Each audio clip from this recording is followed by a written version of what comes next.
Welcome to your Daily Writing Habit, episode number 362. If you're writing a book or thinking about it or trying to finish your book or trying to promote your book, anything really related to books, you are in the right place. Good morning. Happy Tuesday. I'm your host, Christine Whitmarsh, also known as Christine Inc., like that stuff you write with, christine-inc.com. Each day I'm sharing with you the writing habits I've learned over my 18 years as a ghostwriter, book coach, and author. I have found that three things in particular have a huge impact on your success as an author, and they have the ability to turn someone who barely considers themselves to be a writer into a published author. Those three things are writing fundamentals, productivity, and mindset habits. The exact three things we cover here on the show every day. And here's today's quote. Nothing in life is to be feared. It is only to be understood. Marie Curie. All right. Well, once again, good morning. Happy Tuesday. Happy quarantine. Hopefully everybody's feeling healthy and productive or just getting a lot of rest, whatever works for you during this time. And let's talk about something I've observed. I get the feeling, based on observations, that many first-time and future authors sometimes are confused about what it really takes to write a book. Now, before I tell you what for me is the first and most important thing you need to write and finish writing your book, let's go through the things that maybe are useful but are not the number one thing you need to write a book. So to be clear, the following things I'm about to list, they are useful in book writing, but without the main thing, the thing I'll be revealing at the end of the episode, they're completely useless. All right. Thing number one. Being an expert grammarian, an English teacher, a master of the dangling participle with all the fancy degrees and expensive courses that go with it. All very useful, the right book, the right training, the right program, very useful, but they're not the main thing you need to be an author. So if you don't have those things, or if you even kind of suck at grammar, lots of famous authors admit that they suck at grammar and they love their editors. I wouldn't say I suck at it, but editing is not my favorite thing. Grammar, I'm not a grammar teacher. That is not the strength I bring to the table. So let's just get that misconception right off the table. You don't have to be an English teacher to be an author. Number two, and God bless the English teachers, by the way, major shout out.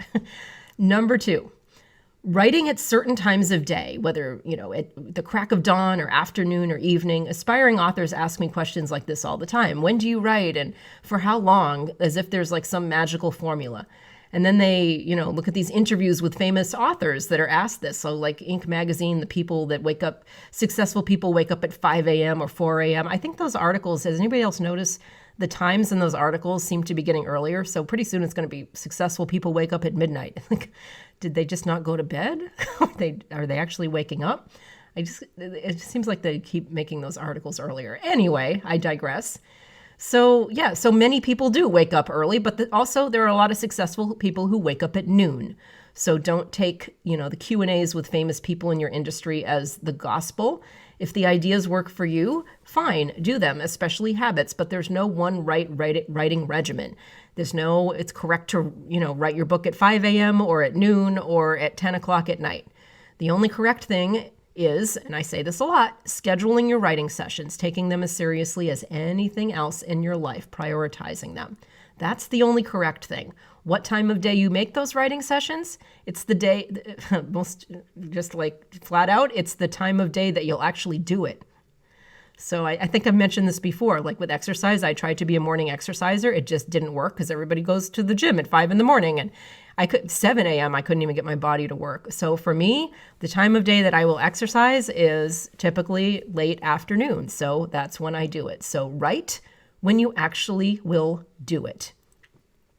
Number three, certain writing processes or software. Now, I get this one a lot, especially on the software. People are always asking for the magic book writing software. And I know there are lots of softwares that help authors, which is great. I use Google Docs and, / Microsoft Word. I used Scrivener for a short time, but it took me an entire weekend to learn all the bells and whistles. And it was just so fancy that I'm just going to go back to Word because I don't understand. It was very pretty. It's an awesome software. If you're into that, you have visuals and corkboards and you can organize your scenes, and really, really great for screenwriting, by the way.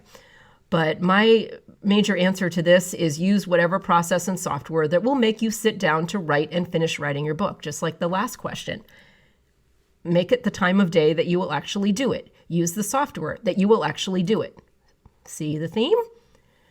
Number 4, daily word counts. This is, again, going through a list of things that are not the main thing that you need to write a book. So these are all useful, but they're not the thing that you need. They're not the secret to writing a book.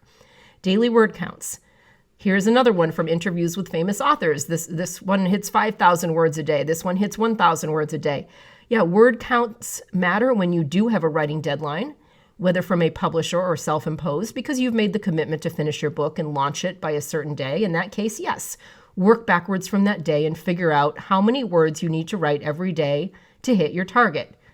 But arbitrarily writing a certain number of words every day is not the first and most important thing you need to write and finish writing a book. So what is?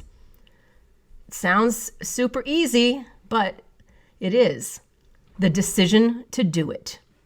Again, this sounds overly simple and even a little bit, no duh, tell me something I don't know. You might know it, but do you believe it? Do you believe it to the core of your being? That the decision to do it, the decision to write your book is the number one most important factor that will determine whether you write and finish writing your book. The decision to do it. And are you acting on that belief? Have you made the decision to write a book, as in you will write it no matter what happens along the way? You are committed to the completion of your book. You will refuse to let anything get in the way. Because life, and I'm putting that in air quotes, life does not care that you need time to write a book. Although life kind of helped us with this quarantine here. So thank you, life. Life is going to do its thing with its accidents, interruptions, ugliness, surprises, regardless of whether you have a big, awesome goal you've committed yourself to. That's where the commitment comes in. Your commitment to writing your book needs to be stronger than the pushback from life. So that's my first and most important thing you need to get your book done. You need to make the decision to do it and stick to that decision no matter what.